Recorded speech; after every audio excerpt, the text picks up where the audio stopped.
Welcome to Everything's Not Black and White with your hosts, Lala and Brian. Hello, everyone, and welcome to today's episode. We are really fortunate to have a dear friend of mine here with us today. We're going to be talking about a subject that's, kind of deep. So we want to give you a little bit of a trigger warning because we will be talking about sexual abuse and sexual predators. So I want to make sure that you understand that as you get into the episode. But one of the things we really want to talk about is wholeness. And when we talk about wholeness of a person, we're not just talking about the mental, physical, emotional side, but we're also talking about a spiritual side. And when you start thinking about spirituality and who you choose to learn from spirituality, it is very personal and very intimate. And sometimes people that are in charge of your trust break that trust. And so we're going to be talking about that process, and then how do you advocate for yourself to make sure that your voice is not silenced and it is heard. So all our wonderful listeners, please welcome my dear friend Brandi Lust to our episode today. Hi, Brandi. Welcome, Brandi. Hi, thanks so much for having me. Excited to be here. We love you, and we're so happy that you are here to share your very deeply personal story, but we are hopeful that people can find empowerment through that story. But to get started, let people know a little bit about who you are and some of your background so we can get into that a little bit. Well, I have spent the last 8 years as a professional trainer and facilitator and speaker, focusing on organizational culture and creating safe spaces for well-being. And 2 years ago, that work transitioned when I started to realize that talking about self-care and talking about strategies that encourage individual well-being simply wasn't enough given the circumstances that we find ourselves in, especially during the time of the pandemic. And so I spent a couple of years researching and really thinking about how we can shift from a well-being culture where we're focused on self-care to one where we're focused on community care. And so that's the work that I have been really doing over the last few years. And then the circumstance we're going to talk about today has been influential in me being able to activate role of advocacy, which is really crucial when it comes to creating cultures of well-being, because we have to be able to speak our truth and have our truth impact change in order for all of us to be well, and not just those folks who have power and authority and organizations. Absolutely. And I would like to just level set for the audience just a little bit. When you start talking about self-care and community care, what kind of care are we talking about, and what does care involve in that process? So when we're talking about self-care, I mean, that's a term that encompasses everything from like mindfulness and meditation to taking a bath and getting a facial to, sometimes boundaries as a part of that. It's this huge, huge, huge topic. But the thing that I find about the term self-care is that it's really individualistic. It's really focused on what do I as a person need to do to cope with this environment. And so the shift that I want to make when we're talking about community care is, how can we reshape our environments so that we don't have to try so hard to cope with the situations that we find ourselves in? And that shift really takes us from having conversations about, using breath for self-regulation to having conversations around how can we create safe spaces so that we can have environments where conflict is welcome, where all perspectives are heard and valued equally, where we're able to have an influence on the world around us. And so empowerment, I heard you use that word earlier. I think that's really key to making the shift from self-care to community care, because it can feel overwhelming to think about moving beyond ourselves and what does it mean to care for our communities and how can I possibly have an influence there. But I think it's really important to get down to the nitty gritty of what are those strategies. And the research that I've done has just really indicated that the number one factor is that creating safe spaces for folks to be able to share their voice and feel like that voice matters. Yeah. I love two of the things you talked about really more is coping with what's happening in the environments around you. I've often heard people talk about self-care in a way that's like, oh, I just want to take a bubble bath and I'm just going to be fine. And it's like, you're taking a bubble bath because you're trying to reduce stress that was caused by some harm that was in your surroundings, right? So it's not this luxurious, I just want to be pampered today. It's like I literally have to try to deal with all of the garbage that is coming at me every single day. Yes, absolutely. I mean, you and I have talked a lot about my own process of being able to navigate the last 5 challenging months. And I was taking so many baths and I was like walking outside so much. And it really had to do with the physical stimulus being enough to shock my body out of this like trauma response that I was having. And so that's a very different way of thinking about self-care. And then, of course, what you brought up really makes me think about how it's so individualized because each of us occupies a particular point on the map of intersectionality where we're having to deal with different things every day that's making it more or less difficult for us. And we've talked, about microaggressions and just those things that wear you down day to day. And so it's not that I'm saying self-care doesn't matter. I'm just saying we shouldn't have to try so hard to just survive in these environments that we find ourselves in. And we have to be able to shift some of the attention away from only focusing on that so that we can really begin to talk about change and being inclusive for all people. Yeah, absolutely. Yeah, I love that piece, the shift from self-care to community care, because to me, what you just said is that self-care is like you shouldn't have to do so much to cope. But with the community care, we can actually try to change the systems that are causing us so much harm in the first place that we don't have to do as much to cope, right? Yeah. Yeah. And then, the other thing that I would just name, and you were so helpful in this process for me, Law, is being able to have another supportive community when the communities that we are embedded in are not supportive for us. And I think that's so key to this process of being able to be well inside of systems that are unwell. We have to have, whether it's an affinity group or a support group or just friends who know and understand us and are going to believe us and are going to trust our perspective. That's so essential because we are social species. We can't just have no one. Right. If the system's unsupportive, we have to find another way to navigate through the world. And you have been a really key person for me in making sure that I had that other community of support when the community I was embedded in didn't feel supportive. Well, so thank you. It was my honor to stand beside you. And, that's a perfect segue to talk a little bit, about what happened with you. And you said 2 words that, again, really resonate with me, and that's trust and psychological safety. And both of those were broken for you. Both of those were broken. So can we talk a little bit about the beginning of the story of what started and then what it transpired after that? So I had been working with a spiritual teacher for 8.5 years, and almost all of our work was in a one-on-one setting. I had met this person through a church, and he was still a minister in that church throughout the time that we worked together. But he also utilized another he would have called it his spiritual path, and it was called Diamond Approach. What I would say about that is, what it looked like for me as a student is that it integrated into my mindfulness practice that I, did most days, and would also go on long retreats to practice meditation. And so he was a person that I would turn to continue that work in a one-on-one setting. And so it was very, very vulnerable. I had a lot of trauma come up during those sessions. It was both a place where I was experiencing meditative states, but it was also very embodied. So I would close my eyes and go to my internal experiences.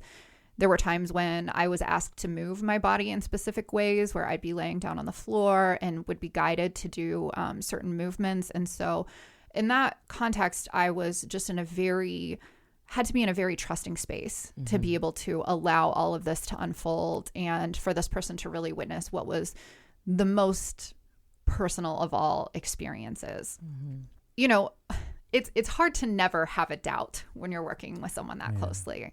So of course I had moments where I wondered if it was safe, and I had started working with a therapist so that I could, process through and make sure that I was feeling safe in the environment, but ultimately had always decided that this was someone that I could turn to.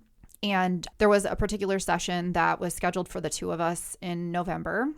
And I would come to his home when it wasn't the pandemic. And so we'd started to meet one-on-one again in his home. And I got a text from him saying that he was going to be somewhere else right before the meeting, but that he still wanted to have this meeting. And when I came in, I did have like a sense that something just wasn't right about this situation for like very strange reasons. Like, it's weird when you reflect back. I was like, the garage door's open. It's never been opened. And like just strange things like that. But we were walking up to his office on the second floor of his apartment. And I said, "How are you doing?" And he said, "Bad." And then I turned around and I said, "What's going on?" So he's standing behind me and I'm on the stairs. So I'm kind of not in a place where it would be easy for me to navigate out of the situation. And he said, "I was hoping that this session today could be for me." And to put this in context, this is beyond having even a therapist say something like this to you. Yeah. I mean, it was very unorthodox. And I immediately felt like a lightning bolt had hit me on the top of the head. And I just started shivering. And I was like, what's going on? So I went into his office and I was there for an hour. The entire time that I was there, it was a session that was used for him to confide in me that he had just been fired from his job because he had had an affair with a married woman. And then he proceeded to share with me sexually explicit details about their relationship together.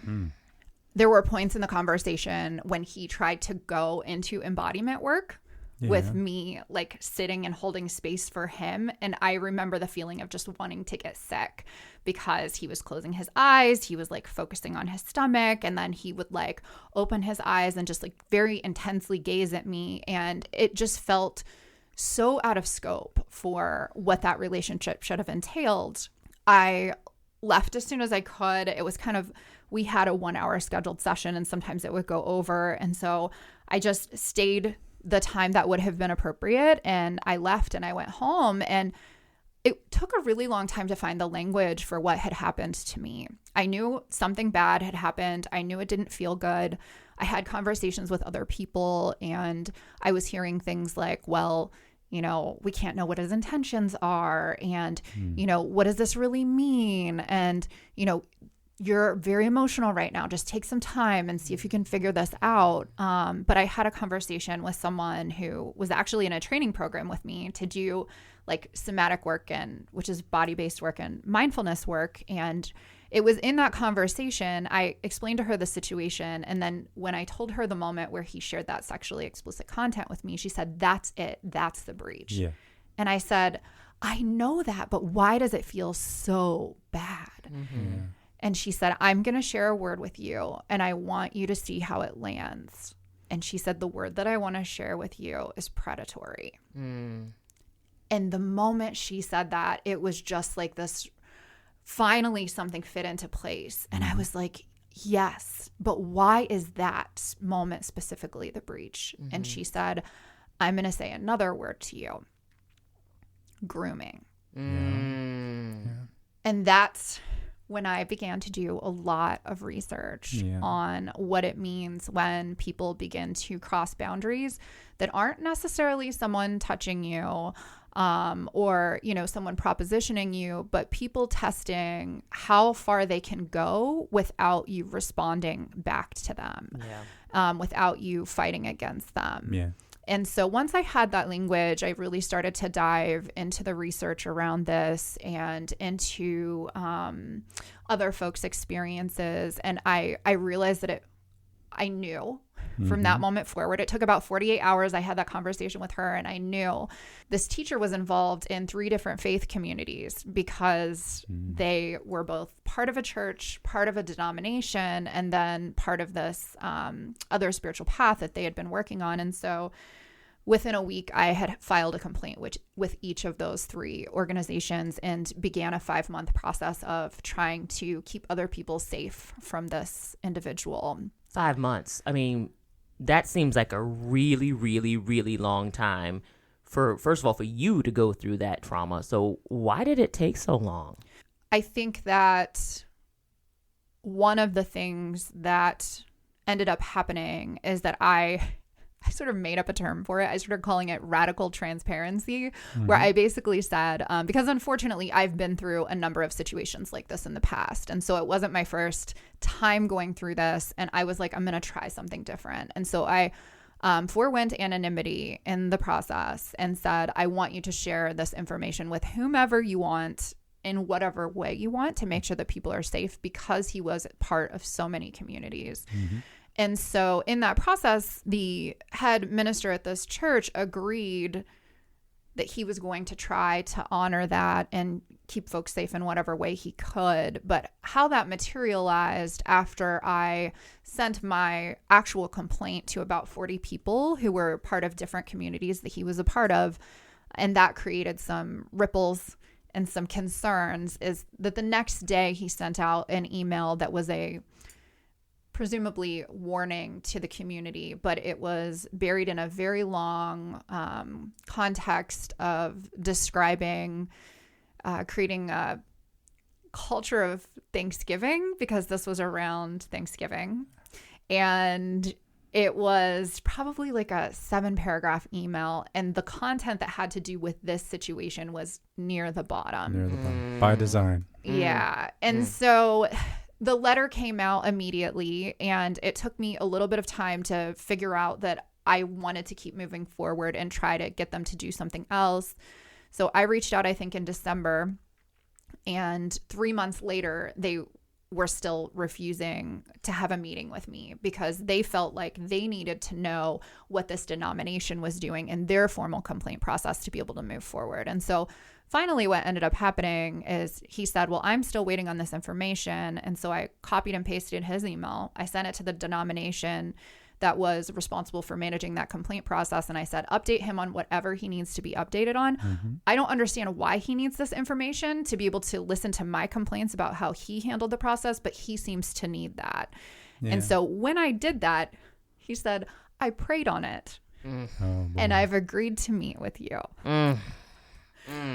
So at that point, I really got my game face on. Yeah. You know, one of the things that I would say is I took a break during the 5 months, and I ended up going back to the process because I was in an event that was completely unrelated to any of these communities and ran into someone from one of those communities. And he happened to be a person who had received the complaint. And I had this experience with him where I saw him try not to see me. And then when I forced him to see me by approaching him, watched his deep discomfort as he acknowledged the fact that while he didn't ever reach out to me, he'd been meeting with this teacher and was still supportive of them. And the feeling that I had of feeling completely unseen, combined with the fact that it very unexpectedly dropped me back down to like ground level 0 trauma response for 48 hours. Wow. And so when that happened, I just sort of said, I can't let this go. I have to keep moving forward. And that's, you know, when after a few months of this person kind of avoiding me, this leader of this church, I reached back out to them and I said, I want to move forward. And so I recruited some allies. I recruited Law to be part of this process with me. I also recruited a woman named Connie through the church, who was out of the 40 people I sent this complaint to, one of maybe 3 who reached out to me in any kind of supportive way. And she agreed to go through the process with us. And then as we continued forward, also ended up including a friend of mine, Autumn.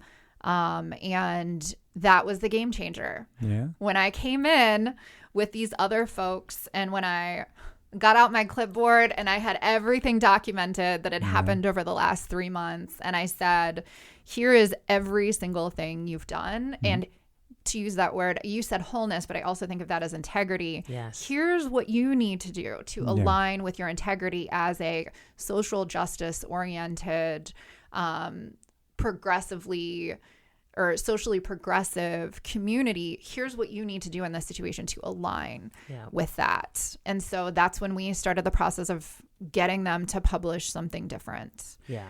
And what I can just tell you of being a part of this, and you literally changed my life, like literally so much. I came home and I told Brian, I said, I have never felt so important in a process to stand with you and to watch you take control of the narrative because people were trying to truly silence your voice and you wouldn't let them. And I was just honored to be in a room to stand beside you and support you. And, you know, it gave me, I don't even, a whole new perspective. Like, you know, I fight for a lot of things in my life, 100%. But there was something different about this. And to watch your steeled reserve and your resilience to push through, you know, and if it's okay for me to say, you know, you and I were emotional together. Yeah. But when you got into that room, you were, I'm just going to say it, you were a badass. And I say that all the time. You know, it's like, you know, we had our moments and we talked and we meditated together and we grounded ourselves before we went to that meeting. Then we went in and I mean, it blew me away. You were so powerful to stand grounded and rooted in your truth. And you would not let them not do anything. You were like, I'm holding you accountable for this. I'm trying to keep people safe. And you are trying to silence me. These two are not going to work together. Mm-hmm. I need you to hear my voice. And I need people to feel safe. And I am still so proud of you for standing in that truth. Because you are saving people's lives. You're saving them. Because not everybody has the strength to keep pushing through. There's so many people who have been silenced. And some people feel like they have no place to go. They have no support. So you gave them a vision of, I can do this. I can get through this. Yeah. I don't have to be silent. And I want to say what you gave to me in the process, which is I have gone through this process of seeking change in organizations because of abuse that's happened to me over half a dozen times. And it felt so different this time. And there are a couple of reasons for that. But a main reason is that I had an alternative community. I had something I was driving toward, not just something I was driving away from. Yeah. Like I wasn't just looking at like the system that's patriarchal and misogynistic and victim blaming and saying like this has to be different. I actively had a person sitting with me before that first meeting, holding my hands and talking about the walk toward justice. And I don't even know if you use those words, but in my mind, there was a bridge and we were holding hands and we were walking together on that bridge to somewhere else. And I felt the somewhere else. I felt that sense of hope, that possibility. I felt the mourning and the sadness of the folks who, like you said, don't get heard, don't get seen, or have even lost their lives, their livelihoods, their communities, their sense of belonging, their sense of self-worth, and processes like this where they were wronged and they never got to see how things would be different. So I felt that.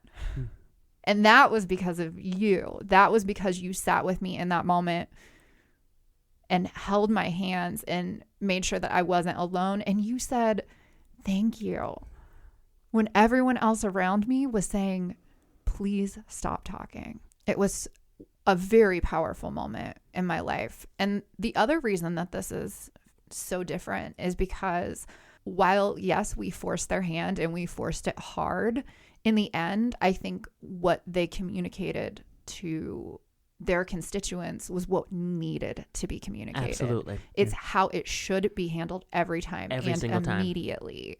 That's you right. know, it was a commitment to like, one, integrate more work with professional mental health experts around power and the ways that power exerts itself in spiritual communities. Yes. Two, it was an acknowledgement and an apology to me and to the community for the fact, and they didn't say why, but they at least apologized and, you know, acknowledged that this wasn't okay. And then lastly, they warned people about this person. Yes. They warned them and said, if he reaches out to you, please let us know or tell this person directly that you do not want to hear from them. Yeah.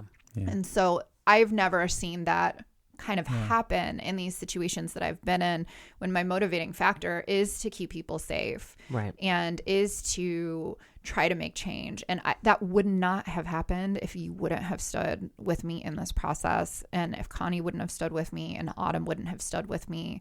I can't tell you how different it felt to leave that first meeting where all of you like walked into the parking lot and hyped me up and said what a badass I was.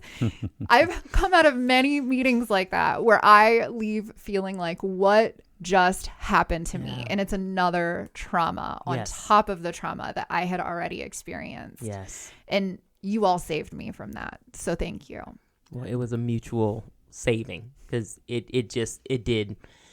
gave me hope. Honestly, you being able to have your voice heard gave me hope. And to see, you know, Connie and I are now tight, you know, Autumn and I were already tight, but like the four of us now, I mean, literally, I feel like we could take on anything, anytime, anywhere, because we really had each other's backs, and it was really important. Yeah. I mean, I can tell you I've had conversations with Autumn where it's like, what else do we need to do? Yeah. Like, what else do we need to do? Is there anything else we need to blow up? Is there anything else we need to change? Like, you know, there is that sense of like, wow, this was really something really powerful happened here. Yes. I think the change most times isn't seen or felt. Yes. I think most times it's something where you're, and there's some sort of a parable or something that someone just shared with me. Like it's the gift or the power. And I think this is biblical, but the gift of or the power of planting a tree where you'll never feel the shade of that tree. Yeah. And I think that's most times what we get is we plant and then we just hope. And we never see. And so, it felt powerful to see. I will say when that letter first became published, it was such a long, hard process. As you know, Law, you were sending emails to them, threatening them. I think it was an hour before the email actually went out because they wouldn't even tell us for sure that it was going out that day. And we were still arguing with them about like the title. Like they didn't want to put the word warning. They didn't want to put the word concerning.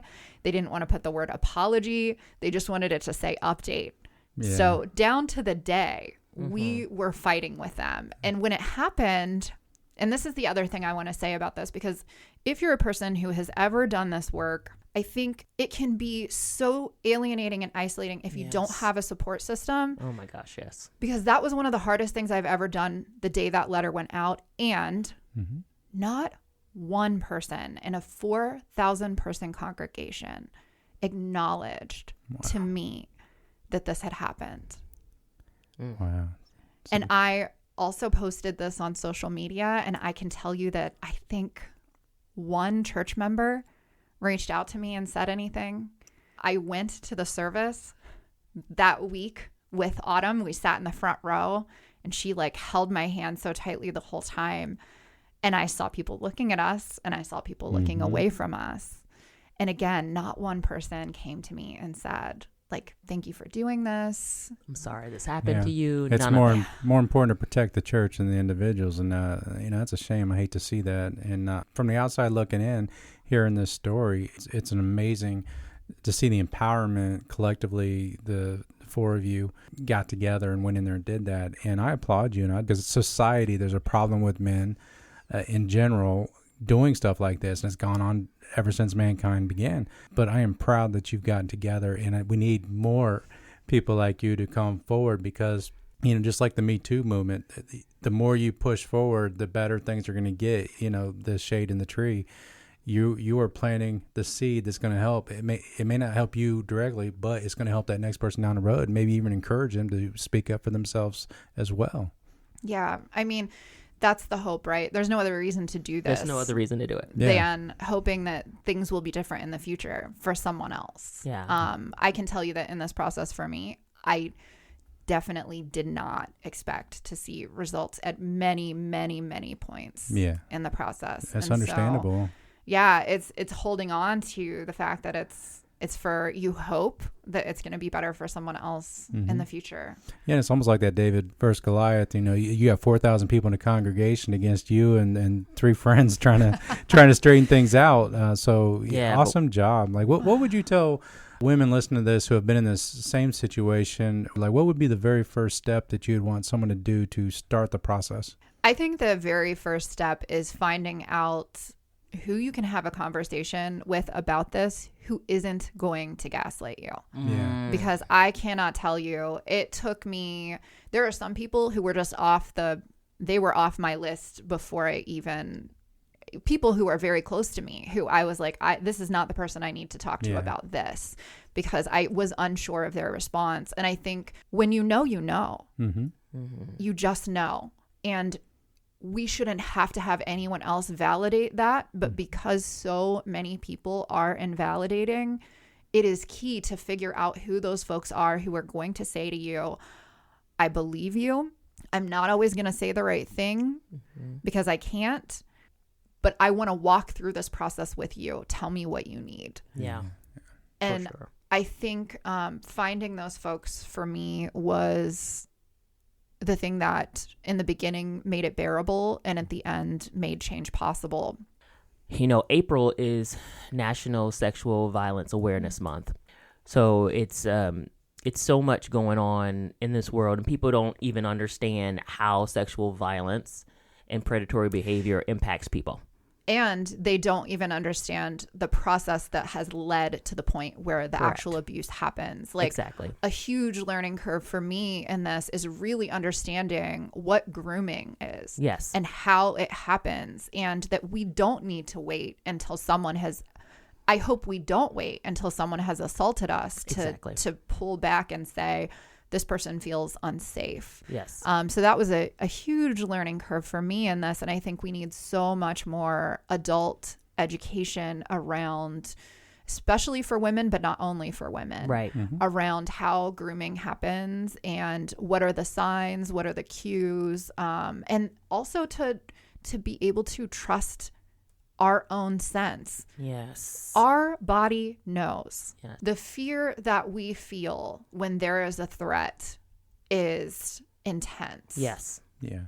And so no one has to validate that for us. If we feel that fear is real. Yeah. And the chances are we are not the only ones who've had that feeling. That's exactly right. So it's really about trusting yourself. And when something feels not right, it's probably not right. Yeah. So how are you moving forward, Brandi, and how can you help other people to think about what they need to do to move forward? I think because the fight was so hard to try to make a change in this process, and I began to stop focusing on the predator and start focusing on the system and systemic change, I really haven't, to be fully transparent, had time to process what this even means for me personally.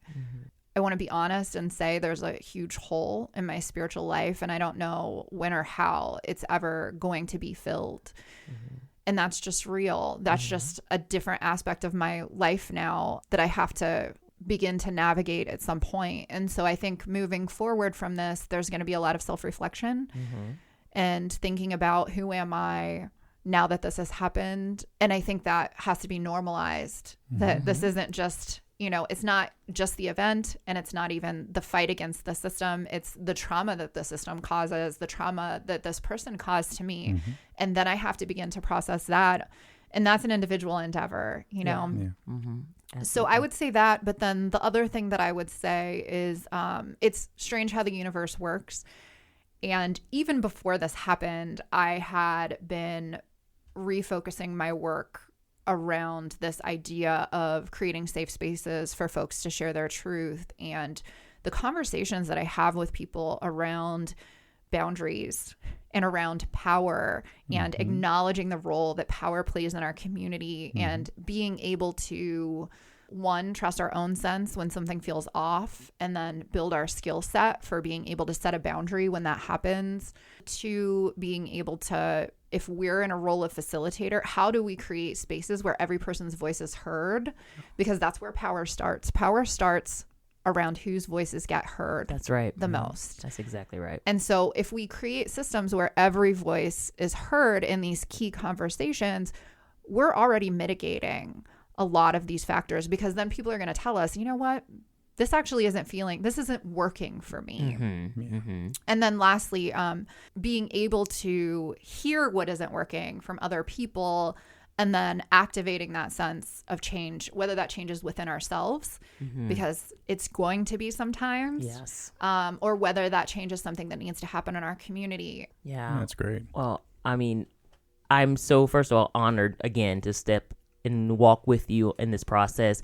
And I'm doubly honored that you came to our podcast to kind of share your story with us, because I think it's going to help a lot of people to feel empowered, truly empowered, to say, I need my voice heard. I need to make this known, that I'm not going to be quiet. I'm going to shout this from the rooftop, because I need justice. And I need liberation from this trauma that I'm suffering from. So I appreciate you, and I love you, and I'm so grateful for you and your resilience and your courage and your authenticity. So thank you for that. So if people want to get in touch with you and learn more about what you're doing, even in the spaces of your facilitation and training, how can they contact you? So I have a very unique name, and I'm easy to find. My name is Brandi with an I. My last name is Lust, Lust. So you can imagine how fun that was as a high school English teacher. Yeah, and don't Google search any images or anything. So my website is actually brandilust.com, and there's a contact page there, which is the easiest way to get in touch with me if you're interested in learning about this. And then Brandi Lust is also my name on LinkedIn and Instagram. So I'm easy to find. I love it. Thank you so much again. This is such an honor to have you share your story with us. So thank you for that so much. Yeah, I appreciate it. Being as open as you've been, it's an honor for you to share that on our podcast. So thank you. Thank you very much. Thank you both for having me. Yeah. It is our pleasure. So Brian, how can people get in touch with us on the podcast? Yeah, they can email us at embwpodcast@gmail.com. And if they would like, if our listeners would like, they could follow us on Facebook. Yep, that'd be great. So thank you all for listening. Thank you, Brandi, again for being with us, and we'll see you all next time. Thank you. Thank you. Bye. Bye.